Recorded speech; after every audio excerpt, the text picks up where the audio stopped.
Le courage n'est pas l'absence de peur, mais la capacité de la vaincre. Bienvenue sur Gagner, c'est mental. Le rendez-vous des footballeurs en devenir, des parents engagés et des professionnels du ballon rond. Ici, on parle de mental, de résilience et de leadership parce que dans le football, comme dans la vie, tout commence dans la tête. Je suis Vincent Lucien, coach mental spécialisé dans le football. Mon objectif est de t'aider à atteindre tes ambitions tout en trouvant l'équilibre parfait entre performance et bien-être. Dans ce podcast, je partage des outils pratiques, des témoignages inspirants et des clés concrètes pour t'aider à renforcer ta confiance, gérer la pression et devenir un véritable leader sur et en dehors du terrain. Il est temps d'entrer dans le jeu avec la bonne mentalité. Bonne écoute. Bonjour et bienvenue dans ce nouvel épisode Gagner, c'est mental. Aujourd'hui, je vous propose de plonger dans la réalité du haut niveau en répondant à la question « Pourquoi avoir un préparateur mental ?» J'irai même plus loin. Pourquoi avoir un préparateur mental est essentiel dans une carrière? La carrière d'un footballeur, c'est un sprint dans un marathon. Match après match, on demande aux joueurs d'être performants, constants, d'assumer leur statut, mais personne ne leur apprend comment gérer ce poids mentalement. Pourquoi? Parce qu'on pense encore que la performance, c'est uniquement le physique, la technique, la tactique. Pourtant, ceux qui atteignent le plus haut niveau savent une chose. C'est le mental qui fait la différence. Robert Pires, champion du monde 98, champion d'Europe 2000, champion d'Angleterre 2002 et 2004 et j'en passe, en a fait l'expérience. Dans son interview, dans le podcast Campo, d'ailleurs j'ouvre la parenthèse, un excellent podcast sur le football qui propose une immersion profonde dans le monde du foot avec des joueurs encore en activité ou pas. Robert Pires partage son parcours dans la globalité. Mais aujourd'hui, nous allons faire un focus particulier sur le rôle qu'a joué son préparateur mental dans sa carrière. On va décortiquer ses propos, explorer le pourquoi et le comment, et surtout vous donner des clés concrètes sur ce que peut vous apporter un travail mental.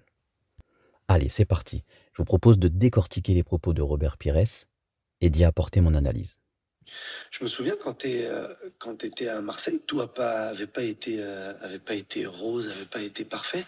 Il y avait une histoire où t'avais vu un psy, un truc comme ça il y avait pas eu ça pendant un moment. Ouais, j'étais suivi. Un préparateur physique. Voilà, préparateur mental. Mental. T'avais un préparateur mental. Ouais. C'est toi qui choisis de prendre le préparateur mental en fait, à Marseille? Non, c'est lui qui est venu me voir, qui a fait la démarche. C'est lui qui a fait la démarche. Ouais, et moi j'ai dit oui. Après, on a continué à travailler ensemble quand j'étais à Arsenal, tu vois, parce que c'est dur. Mentalement, parfois, c'est dur. Les gens pensent que c'est facile. Oui. Enfin, c'est toujours facile de jouer au foot. Mais quand tu as la chance d'arriver à un certain niveau et que tu as un certain statut et que la pression, elle est de plus en plus forte, le cerveau, il peut exploser, quoi. Cette phrase, elle résume tout. La haute performance n'est pas seulement être bon, c'est être bon tout le temps. Contrairement à ce qu'on croit, la pression n'est pas un problème ponctuel dans une carrière. C'est un élément constant, parce qu'il y a toujours des échéances à venir. Un match à jouer, une place à défendre, un contrat à gagner. Et c'est là qu'un préparateur mental devient indispensable. Parce qu'on ne peut pas décaler un match. On ne peut pas repousser des échéances sous prétexte qu'on ne se sent pas prêt. La seule solution, c'est d'apprendre à apprivoiser cette pression. Je vous propose d'en parler juste après, mais continuons à décortiquer les propos de M. Pires. Donc c'est important. On ne parle pas seulement de Marseille, c'est pas le cas de Marseille, c'est lui qui vient pour t'accompagner en tant que joueur de haut niveau, de très haut niveau. Ouais. Qu'est-ce qui t'a apporté? De me détacher par rapport à la pression, quoi. Parce que nous, il y a tellement de pression, tellement d'enjeux dans ce que tu vas faire, ou surtout dans le résultat, il faut que tu sois libre, quoi, tu vois. Il faut que tu sois libre. Cette phrase est essentielle parce qu'elle met le doigt sur un point fondamental. La liberté mentale, ce n'est pas juste une sensation agréable, c'est un levier de performance. Quand tu es libre dans ta tête, tu joues relâché, tu ne te juges pas à chaque action. À l'inverse, plus tu te sens enfermé par la peur du regard des autres, la peur de l'échec, la peur de ne pas être à la hauteur, plus ton cerveau perçoit une menace et plus le stress monte. Autre situation que je peux observer, c'est dans l'accompagnement des jeunes joueurs. L'engagement d'un double projet, sportif et étudiants qui développent également des stresseurs chez les jeunes. Et c'est là qu'on perd en lucidité, en fluidité et en performance. Pour bien comprendre, on va différencier deux notions clés, la pression et le stress.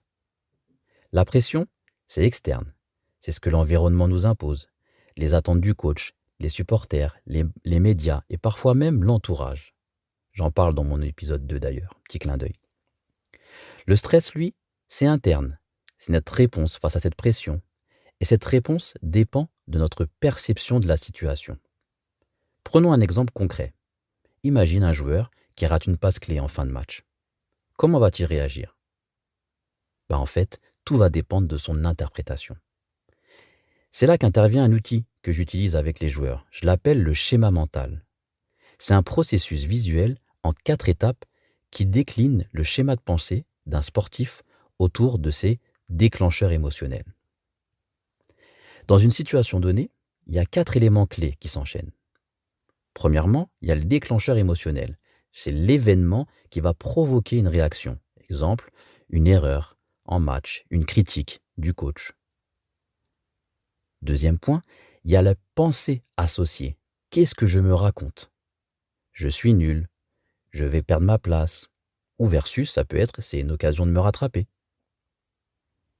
Troisième point, c'est les comportements.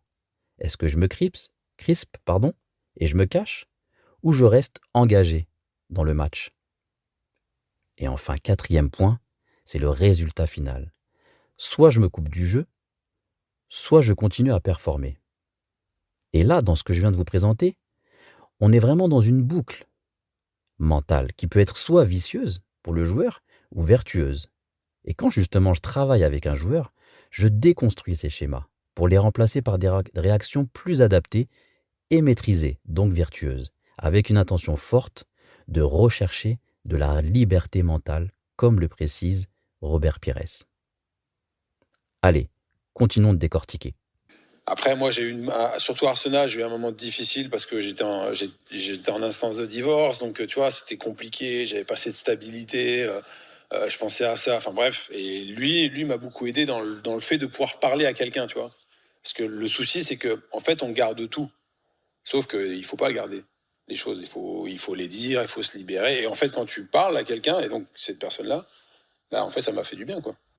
On en parle trop peu, mais la performance d'un joueur ne dépend pas que du terrain. Il y a l'homme derrière l'athlète. Et quand la vie personnelle est instable, le terrain devient un champ de bataille mental.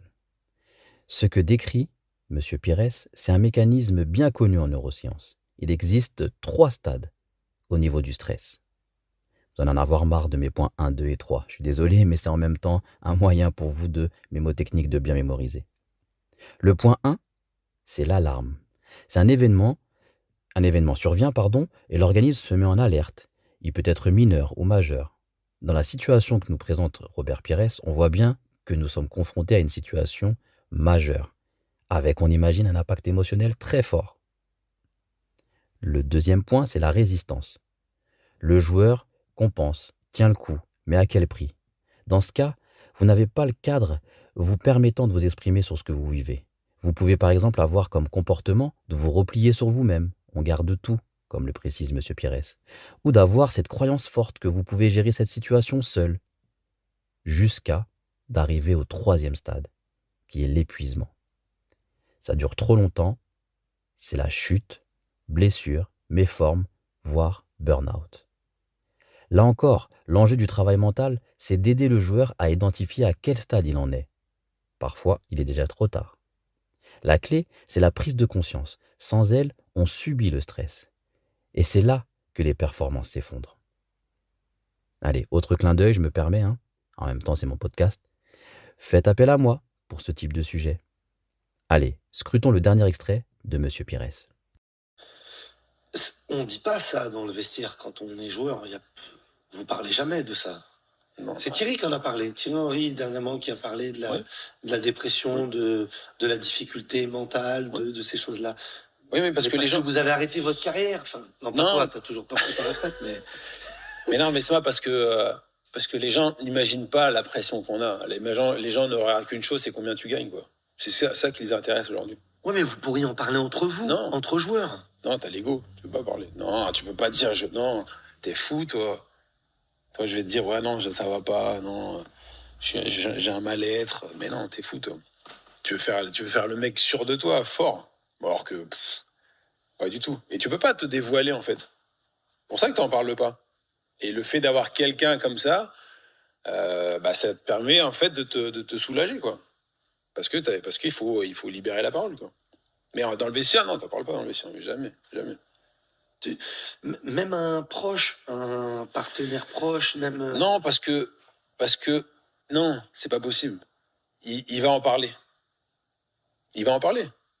Proche, il va en parler. À un moment donné, il va dire, ouais, putain, voilà, j'ai discuté avec Robert, il va pas bien, divorce, nanani, tu vois ou pas? Normal. On est comme ça, on aime parler. Ouais. Sauf que quand t'es avec quelqu'un où c'est son domaine, où t'as le secret professionnel, bon, déjà, t'es un peu plus rassuré, quoi. C'est pour ça que dans le vestiaire, tu peux pas en parler. Non, jamais, t'es fou dans le vestiaire. Mais le mec, il a passé la porte, qu'il a déjà téléphoné. C'est dans la presse. Mais oui, non mais c'est comme ça.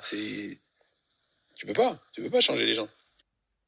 Je suis obligé de solliciter le VAR sur cet extrait, car c'est un sujet auquel nous sommes encore trop confrontés aujourd'hui. Alors oui, tout le monde n'a pas forcément besoin de discuter de leurs problèmes. Et il arrive même que certains joueurs surmontent parfaitement ce type de situation. À quel prix? Je ne sais pas. Ce qui est sûr, c'est que ça ne met pas le joueur dans les meilleures conditions. L'ego, c'est une arme à double tranchant. Il peut être un moteur, mais aussi un poison. Pendant longtemps, le monde du sport a imposé l'idée que parler de ses émotions, c'était un signe de faiblesse. Mais aujourd'hui, de plus en plus de joueurs prennent la parole. Jules Koundé, Novak Djokovic, Paul Pogba, ils le disent. Avoir un suivi mental, c'est une force. Alors si tu es un joueur et que tu m'écoutes, dis-moi, tu préfères exploser en silence ou commencer à construire un mental qui te rendra plus fort sur et en dehors du terrain? Et si tu es encore sceptique, viens en parler avec moi dans un cadre confidentiel, parce que c'est toujours plus facile de se cacher derrière son ego que de réellement se donner les moyens d'évoluer. Robert Pires l'a dit, pour durer, il faut savoir gérer son mental. Et ça ne se fait pas tout seul. Merci à lui pour son authenticité, et la mise en avant aussi du rôle de préparateur mental. Et d'ailleurs, un immense respect à tous les préparateurs mentaux qui œuvrent dans l'ombre pour aider les sportifs à trouver l'équilibre entre performance et bien-être. Vous êtes de plus en plus nombreux à écouter ce podcast et ça me motive à vous apporter encore plus de valeur. Alors si cet épisode vous a plu, abonnez-vous, partagez-le et je pense que vous l'avez bien compris à ce stade, puisque ça va faire mon 3e clin d'œil. N'hésitez pas à me contacter. Le lien sera en description. J'ai hâte d'entendre vos projets. À très vite. Ciao. Dans le football, le mental est souvent la clé de la performance. Pourtant, nombreux sont ceux qui négligent son entraînement. Si tu es arrivé jusqu'ici, c'est que tu fais partie de ceux qui comprennent l'importance de la préparation mentale et du rôle crucial de l'entourage pour atteindre le sommet. Mais écouter ne suffit pas. Passez à l'action. Abonne-toi pour ne manquer aucun épisode et partage-le avec quelqu'un à qui ça lui serait utile. Ensemble, diffusons la mentalité des champions. On se retrouve très vite pour un nouvel épisode et souviens-toi, gagner, c'est mental.